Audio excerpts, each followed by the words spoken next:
দু-তিন দিন থেকে তোমাদের দাদাভাইয়ের সাথে আমার কিন্তু টুকিটাকি ঝামেলা চলছিলই। কাল রাতে দুজনের মধ্যে প্রচুর ঝগড়া অশান্তি কথা কাটাকাটি হয়। সকালে ঘুম থেকে উঠেই দেখি তোমাদের দাদাভাই কিন্তু বিছানায় নেই। বাড়ির আশেপাশে চারিদিকে সব জায়গায় খোঁজাখুঁজি করেছি, কিন্তু তোমাদের দাদাভাই কোথাও নেই। অনেকক্ষণ থেকে তোমাদের দাদাভাইয়ের জন্য বসে আছি, কিন্তু এখন বাজে বেলা 12:30, তবুও তোমাদের দাদাভাই এখনও বাড়িতে ফেরেনি। জানি না কোথায় রাগ করে চলে গেছে। 2-3 দিন থেকে এই ঝগড়া অশান্তির কারণে আমাদের দুজনেরই কিন্তু মন মেজাজ ভালো ছিল না। 2-3 দিন থেকে কারোরই পেটে কিন্তু কোনো রকম দানা পড়েনি।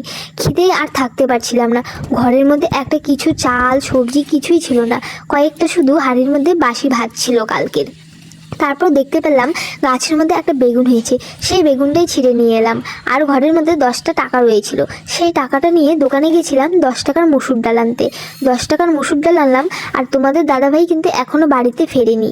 তো অর্ধেকটা রেখে দিচ্ছি আর অর্ধেকটা এখন রান্না করব, কারণ আমি জানি না যে তোমাদের দাদাভাই কখন বাড়িতে ফিরবে না ফিরবে না। আমি ভাবতেই পারিনি যে তোমাদের দাদাভাই এই ঝগড়া রাগারাগি করে বাড়ি ছেড়ে চলে যাবে।